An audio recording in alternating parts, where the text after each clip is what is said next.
أول رد رسمي للنقابة بسبب أغنية روبي 3 ساعات متواصلة. تصريحات غريبة لسما المصري عن فيديوهاتها وصورها الغير لائقة وتعليقها على ريهام سعيد.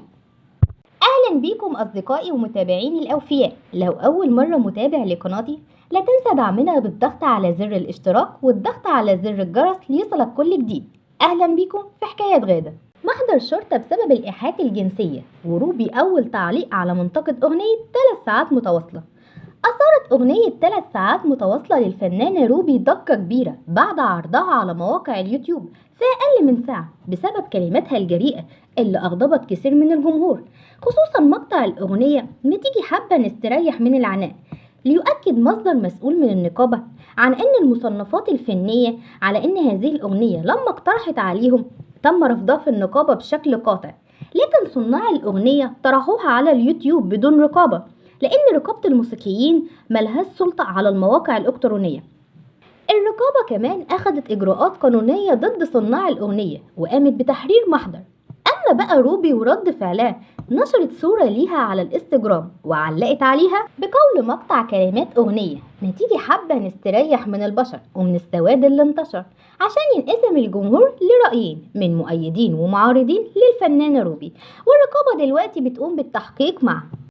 الخبر التاني، تصريحات غريبة لسما المصري عن فيديوهاتها وصورها الغير لائقة، وتصريحات جديدة عن ريهام سعيد.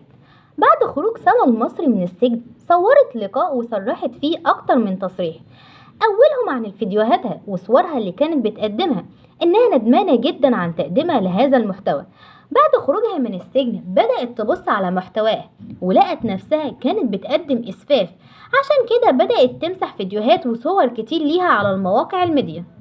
سبب ان انت مستحيل تعملي فيديوهات زي دي تاني، خلاص مش عشان حبس الدقيقة، عشان كانت كتير مش حلوه، ما كنتش في حاجه اعمل حاجات زي كده. يمكن انا ساعتها ما كنتش حاسه انها حاجات، ما كنتش حاسه انها اوفر، لكن انا لما بتفرج على الحاجات دي انا بستغرب انا كنت بعمل كده ازاي، انها حاجات اوفر قوي. انا كنت بعملها ازاي؟ انا مش عارفه انا كنت ازاي بعملها، يعني انا ازاي كنت بعمل كده، ازاي كنت من هنا الناس انقسموا رأيين، في اللي قال إن الله غفور رحيم وإن كمان المفروض نسامحها وإن أي بني آدم بيغلط والمفروض يعترف بغلطه.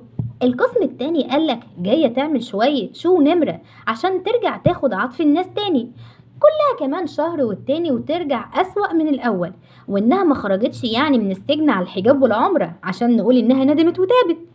اللقاء ده تم خلال الفترة البسيطة اللي خرجت من السجن. هي دلوقتي اتقبض عليها مرة تانية بتهمة الإخلال بمبادئ وقيم المجتمع المصري، وده بسبب فيديوهاتها القديمة. يعني أثناء تصويرها للقاء ده كانت عارفة إنها لسه على ذمة قضية وإنها عليها حكم بالفعل، وإنها هتقوم بتأدية الحكم السابق ضدها بتقديمها صور وفيديوهات مخلة بالآداب.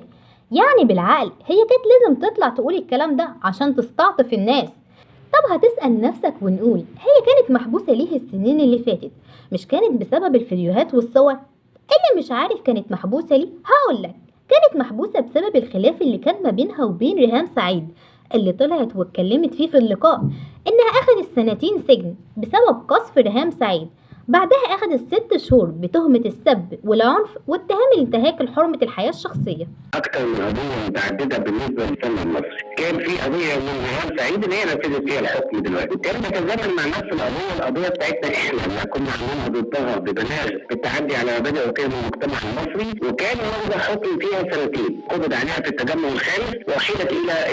صرحت في البرنامج وقالت بالرغم من كل اللي حصل لي لما علمت ان ريهام سعيد في واقعة صحية دعت لها، وربنا يسامح ريهام في اللي عملته معايا. والله وحياة بيئتي اللي انا كنت فيها لما عرفت وانا محبوسه ان هي تعبانه انا دعيت لها عشان خاطر بس ابنها الصغير بس، وهي لو كانت لسه تعبانه دلوقتي برضه بدعي لها من قلبي. هي خلاص اتحبست واللي حصل حصل، يعني مسامحه. ريهام سعيد ما اكتفتش بالدعوة الأولانية كمان عليها، دي كمان أخدت الحكم التاني عليها 6 شهور، بالرغم إنها وقفت جنبها في قضية صاحبة المول وخلتها تتنازل عن الدعوة اللي كانت مقدماها في حق ريهام سعيد. انا يا ريهام انا لما كنت وقفت جنبك وخليت البنت تتنازل فتاة المول، انت كان المفروض لما قلت ان انا واخده 2 و3 كان المفروض يعني انت جربت الحبسه برضه قبل كده كام شهر في القناطر، وانا واحده ست زي دي كان المفروض تكتفي بال3 سنين. انا ما قلتش عمري عنها كلمه وحشه، يعني حتى لما انا انتقدتها ال6 شهور اللي خدتها عشان انتقدتها لما هي انتقدت الناس اللي الخلافات اللي ما بينها ريهام وسما قديمة جدا وكل طرف بيتكلم بطريقة مختلفة، بس اكيد ريهام مش هتاخد كل الاجراءات المكثفة ضدها غير لو هي فعلا بجد اذتها. اما الخبر الثالث هو موقف محمد سامي مع مي عمر في حفلة توزيع جوائز دير جسر. بعد ما استلف محمد سامي الجائزة بتاعته، إذ فجأة جه وقام بايس مي عمر. من هنا الناس هاجموا محمد سامي وقالوا إن مي انكسفت وحاولت تداري على الموقف وارتبكت، ومين اللي قال إن هو بيحاول يقلد أحمد فاروق الفيشاوي ويطلع بحركة ترند، واللي قال إنه عاوز يبين للناس إنه رومانسي، وتلاقيه في البيت لا رومانسي ولا حاجة. في رأيي مي عمر من الشخصيات الهادية، فحركة زي دي هتخليها في موقف محرج وهتخلي الناس ينتقدوها. بصراحة حركة ملهاش أي لازمة. وبكده يكون وصلنا لآخر حلقتنا النهاردة عن أحدث ترندات الفنانين. أسيبكم في رعاية الله، مع السلامة.